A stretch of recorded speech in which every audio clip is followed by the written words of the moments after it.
Hello, Cheryl Willis over at eXp coming at you with the monthly market update for March 2026. If you've been watching my videos, you know that I was pointing out that we were off to a really slow start in 2026. Usually in January, it's like power right out of the gate, and January and February are crazy busy. They were kind of moderately busy. Well, March, we now are reporting the February activity, and I am happy to say we finally kind of pulled through, and we do have numbers that are much higher than last year. But don't forget, last year was kind of low. So we're making improvement, but is it the gangbuster that we need at the beginning of the year in order to carry us through the end of the year? Let's take a deeper dive and look into this. So the buyer demand is slowly going up, which is a huge plus. I think it really has to do with the fact we hit the high 5% interest rate a few weeks back. And although it has wavered with everything going on in the Middle East, it is sticking right around those 6% numbers. And so buyers are looking for that consistency, as are sellers, because sellers are typically becoming buyers. So everybody's watching interest rates to figure out what they want to do. So increased buyer activity is a huge plus. And although we had a great beginning of the year of new listings, we're not seeing a whole lot of more new listings coming on the market. That is unusual for the middle of March to report that, because we should be at the heaviest for the entire year. And although we do have a good amount of inventory, we also have increased contracts over the last few weeks. And so again, with that absorption rate, we could actually have a really low inventory by the time the triple digits hit. So let me tell you, our buyer season ends around the April timeframe. The numbers are usually reflected in the May reports showing April numbers, and then we typically start to see the activity come down just a little as the temperatures start to go up crazy. So if we don't build up that momentum the first 4 months out of the year, it just kind of plateaus. And that's good for buyers, not good for sellers. And that's pretty much what we have seen over the last 4 years since interest rates went up in May of 2022. Over the last year, our median is at 455, which last year was 460. Does that mean values went down? No, appreciation over the entire valley has been a flat, literally flat, 0%. But does that mean that we're all created equal, meaning every area, every type of product, every price point? No. So when you look at the Cromford Market Index, which let me explain to you, anything below 90 is considered a buyer's market. And the more it is a buyer's market, typically prices go down. Anything over 110 is going to be a seller's market, and that's when there's usually multiple offers, there's less concessions, and fewer repairs. So what we really want to hope for is a market right in between that 90 and 110. Well, as we look at what the Cromford Market Index is for the whole valley, we're just at a low buyer's market, which is really odd this time of the year. Again, it should be a little heavier, but here's the thing. This is for all of the greater Phoenix area. Let's peel this onion back just a little bit and do a deeper dive in each city. Here is a spreadsheet that is provided by Cromford Market, which pulls data from our MLS system for the last 25 years. In fact, we're the only region in the entire country that has data like this. So we can tell you exactly what it was like during the market crash. So when other YouTubers or people say it's another market crash, we actually have comparables. In fact, I had someone also just recently ask me about the amount of over the top foreclosures. And I said, well, let me get to that for you. Where are you getting that there is a lot of foreclosures? And he pointed out that someone else had said that they're up 300%. But when we look at the foreclosures over the last 3 years, maybe even 4 years, yeah, they're up 300 or 400%. But when you compare it to the market crash that they're saying is inevitable, and we compare back to 2008, it's literally microscopic. Like, it's nothing to even worry about. Look, unfortunately, life always gets in the way, and there's unforeseen circumstances sometimes that lead to a foreclosure. We have divorces, people that unfortunately pass away, and other life-changing events that would cause someone to go into pre-foreclosure. But the majority of the homes are purchased before they actually go to foreclosure. if there is any equity in the home. Now, let's get back to this Cromford Market Index chart so that you can have a better understanding of what the temperature is for each of the areas. We're going to get to price and appreciation in a minute, but here you can look at all of the green cities. And these are all high demand, older areas. These are in the core of Phoenix. These are all areas that have great schools, they have freeway access, they have fantastic medical care, they have access to dining, shopping, entertainment, and everything else that is that quality of life that's in Arizona. Now, most of the people that give us a call are looking for that shiny new penny. And that is going to lead us to the blue areas. Now, the blue areas are all what we call buyer's markets. And the reason for that is that these areas, if not all of them, most of them, are all riddled with new construction. The only way you're going to know about what an area is like is you got to give us a call. And we do cover the entire greater Phoenix area, boots on the ground. We can tell you exactly what's going on with the builders, the concessions, the interest rates. And here's the latest, newest find, guys. We have found builders that are now starting to do backyard improvements, landscaping, even pools within the mortgage. If you are interested to learn more about that, you're going to have to give us a call, have a private Zoom meeting. This information is confidential and for our clients only. And we'll be glad to share it with you because let me tell you, one of the biggest, you always have to weigh out pros and cons, new construction or resale. Now, as far as location, you really can't beat the cities that are in high demand like Chandler, Gilbert, Fountain Hills, Scottsdale, parts of Phoenix, Mesa, Cave Creek, even Tempe and Glendale. These are areas, again, that have everything that you need. The new construction, though, again, there's so many different things that are going on with the builders. I'll save a few of those surprises here at the end of the video. But needless to say, there is also two other markets other than the general market, okay? We also have retirement, and then we also have luxury. When we look at luxury, when people think about $1 million home, luxury is not a price, luxury is a product. I wish I could say I came up with that, but that is absolutely the case. So to buy $1 million home in Scottsdale is going to be an old home built perhaps maybe in the 50s or the 60s that's been maybe remodeled, maybe it was converted to an Airbnb, it didn't work as an Airbnb, and they are now selling it. That's going to be pretty much the $1 million mark. Now, I'm not talking about the condominium market. This is all single family homes.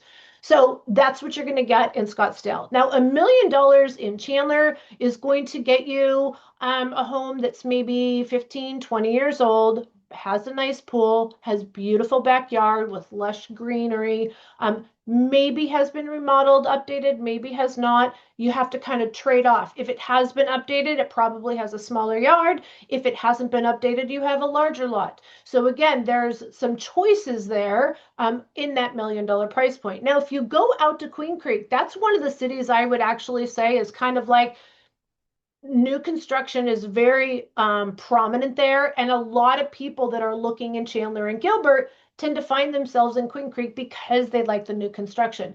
You can get into new construction for under $1 million, but it's probably not what you're thinking.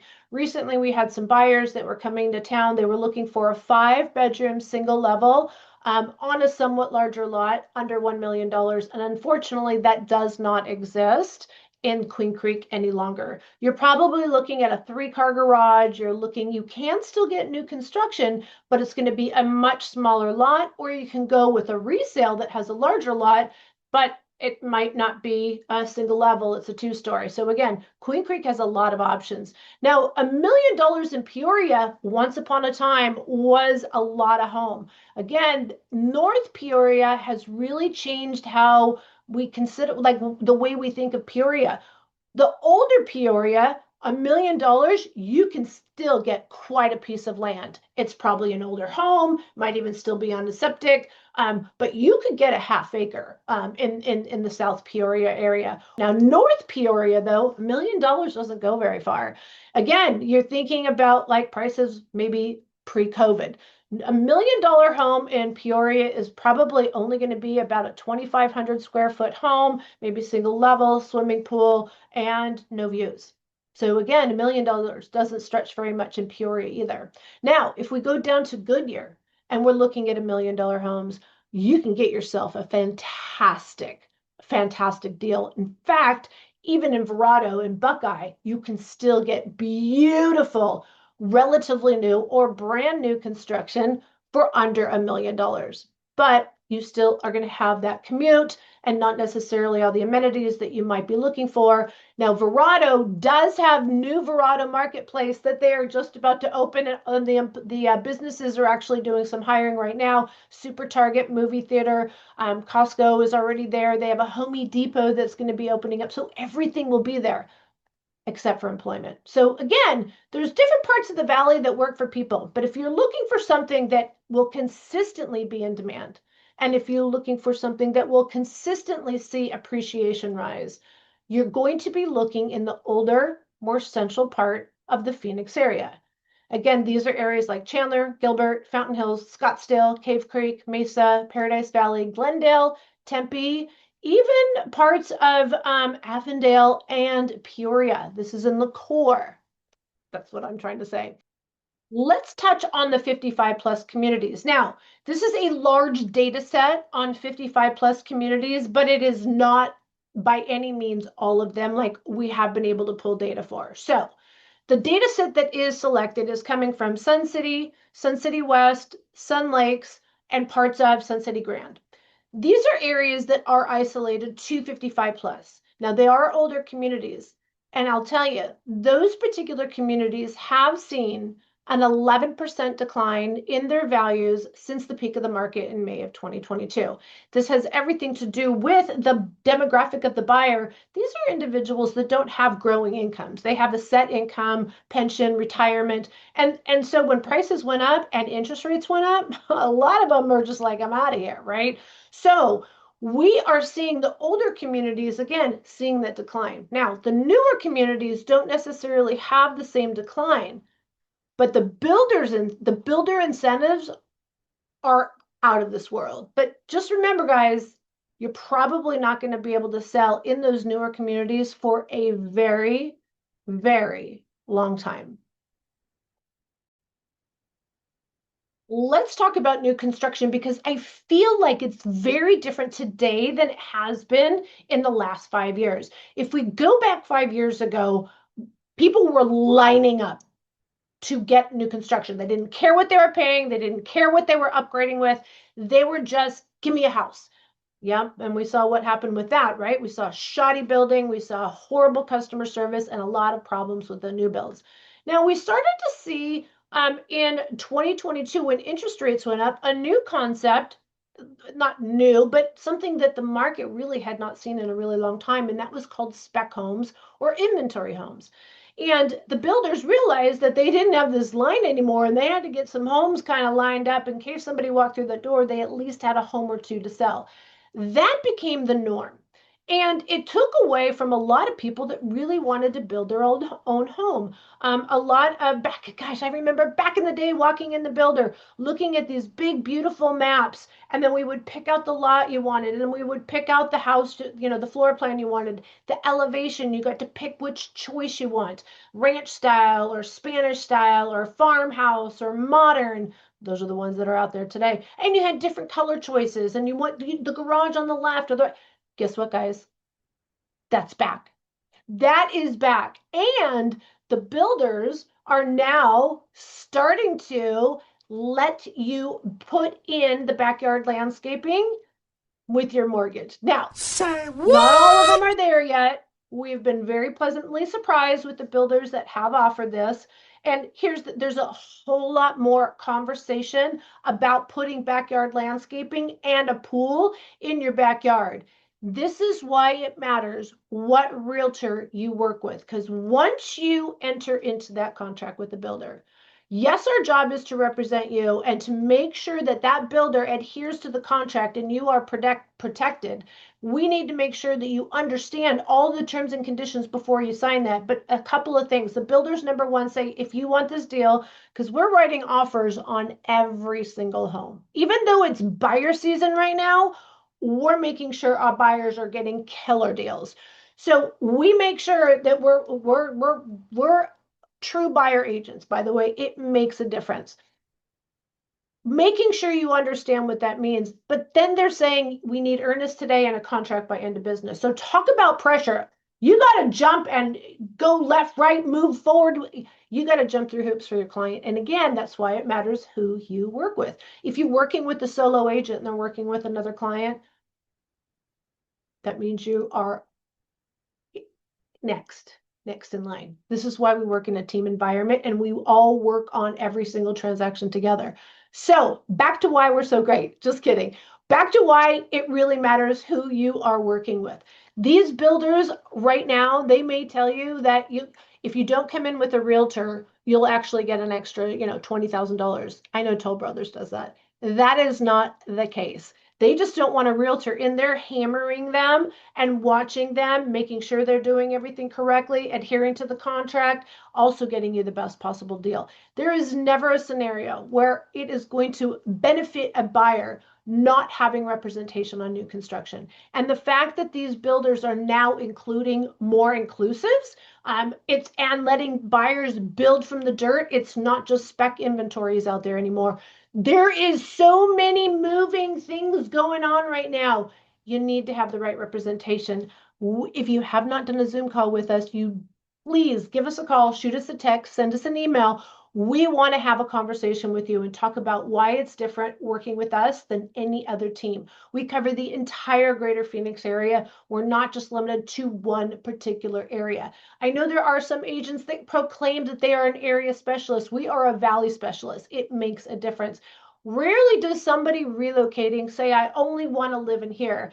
Even if you're like picking an area like Verrado, oh my gosh, there's so many different areas of Verrado. It's not just Verrado. And let me tell you, we're not all created equal. There's a new community in Verrado that you have to be aware of the pros and cons of everywhere you go.